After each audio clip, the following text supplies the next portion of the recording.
Imagine this. You wake up with every intention of having a productive day. You even say it out loud. Today's the day. Then you check one notification, one turns into five turns into YouTube. YouTube somehow turns into a video about a guy building a swimming pool with nothing but a stick. An hour disappears. You finally sit down to work. You open the document, read the title, stare at it for 30 seconds. Then suddenly remember that your room could really use a deep clean right now. By lunch, you've been incredibly busy without actually accomplishing anything. Sound familiar? Most people think they have a motivation problem. They don't. They have a friction problem. Because productive people aren't magically better at forcing themselves to work.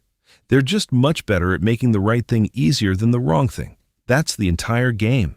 Productivity isn't about working harder. It's about removing everything that makes working harder than scrolling. And once you understand that, being productive starts feeling suspiciously unfair. Think about it. Your brain isn't lazy, it's efficient. Every second, it's asking one simple question. What's the easiest thing I can do that feels rewarding? Unfortunately, Instagram usually has a better answer than your chemistry textbook. Your brain doesn't care that your exam is next week. It cares that one option gives instant dopamine and the other gives delayed satisfaction sometime in the distant future. It's like offering someone either a slice of pizza right now or a six-pack in 3 months. Most brains don't exactly make the Nobel Prize decision. So people try to solve this with discipline. They tell themselves they'll just be stronger. That's like trying to stop a leaking boat with duct tape instead of fixing the hole. Willpower is useful, but it's also temporary. The more decisions you make throughout the day, the weaker it gets. That's why you'll make healthy choices at 9 a.m. and somehow convince yourself that ordering enough food for a family of 5 is recovering your energy at 9 p.m. Your brain gets tired, which is exactly why you shouldn't rely on it. Instead, make productivity automatic. Here's the first thing you should do. Reduce friction. Not for distractions, for work. Most people accidentally do the opposite. They make working difficult and procrastinating effortless. Your laptop is buried under cables. Your notebook is somewhere in another room. The charger disappeared into another dimension. Meanwhile, your phone is already in your hand before you've even fully opened your eyes. You've optimized your life for distraction. Imagine trying to eat healthy while keeping a giant chocolate cake on your kitchen counter.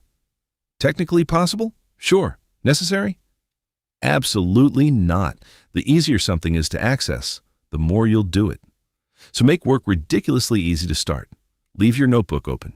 Keep your laptop charged. Prepare tomorrow's document before you go to bed. If you're studying, already have the chapter open. Remove every tiny excuse your future self could possibly invent, because future you is incredibly creative.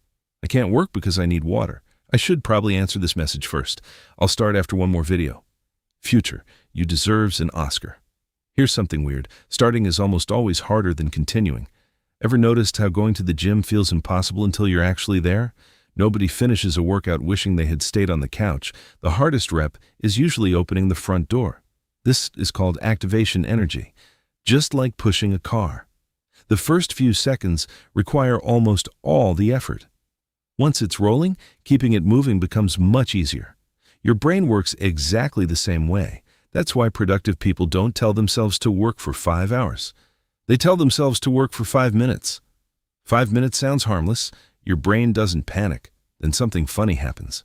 5 minutes quietly turns into 30. 30 becomes 90. Before you know it, you've accidentally been productive. It's basically tricking your own brain, which sounds unethical. But your brain has been tricking you for years, so I'd call it even. Now here's the mistake almost everyone makes. They confuse movement with progress. Answering emails feels productive. Rearranging your desk feels productive. Downloading another productivity app definitely feels productive.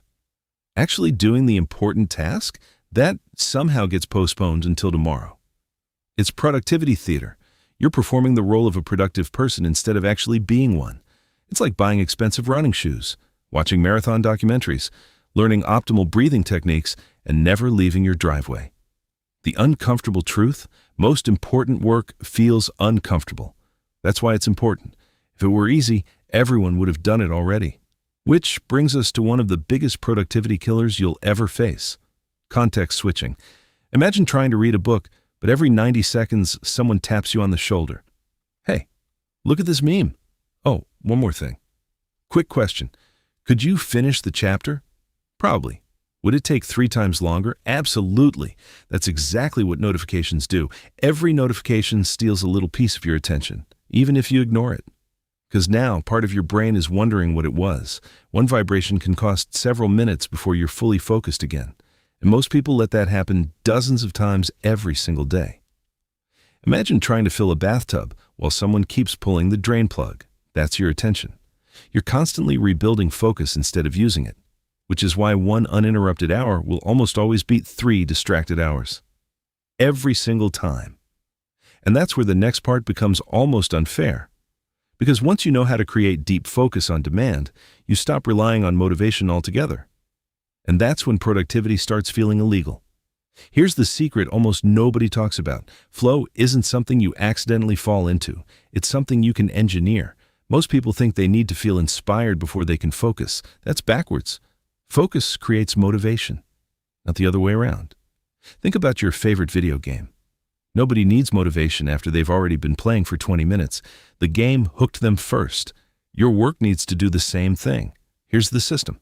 First, eliminate every obvious distraction before you start. Phone out of the room, notifications off, 1 browser tab, 1 task, not 5. Your brain isn't built for multitasking. It's just really good at switching between tasks so fast that it creates the illusion of multitasking. Imagine trying to watch Netflix, cook pasta, play chess, and brush your teeth at the same time. You'd technically be doing all 4, just incredibly badly. Your brain works the same way. Every time you switch tasks, it has to reload where it left off, like reopening a huge video game after closing it every 2 minutes. Eventually, you spend more time loading than actually playing. Next, work in sprints. Not because some productivity guru invented a fancy technique, but because your attention naturally comes in waves. Most people don't lose focus because they've been working too long. They lose focus because they never fully focused in the first place. Work hard for about an hour, then actually take a break. Not a fake break where you check social media. That's like trying to quit drinking by switching from beer to vodka. Go outside, stretch, get water, let your brain reset.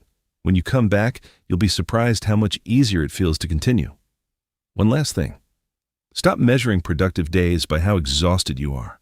Some people finish the day completely drained and think, wow, I worked hard. Maybe. Or maybe you just made everything 10 times harder than it needed to be. The goal isn't to suffer. The goal is to get meaningful work done. There's a huge difference. The most productive people I know don't look stressed all the time. They look weirdly calm because they aren't constantly deciding what to do next. The system already decided for them. That's the real productivity hack. Remove friction, protect your attention, make starting ridiculously easy. Focus on one important thing at a time, then repeat it tomorrow. It sounds almost disappointingly simple, because it is. The truth is, productivity isn't some secret reserved for CEOs, entrepreneurs, or people who wake up at 4:17 every morning to sit in an ice bath while listening to whale noises. It's mostly about making fewer bad decisions. And once you stop relying on motivation and start relying on systems, you'll get more done in 4 focused hours than most people get done in an entire day, which is why, from the outside, it almost looks illegal.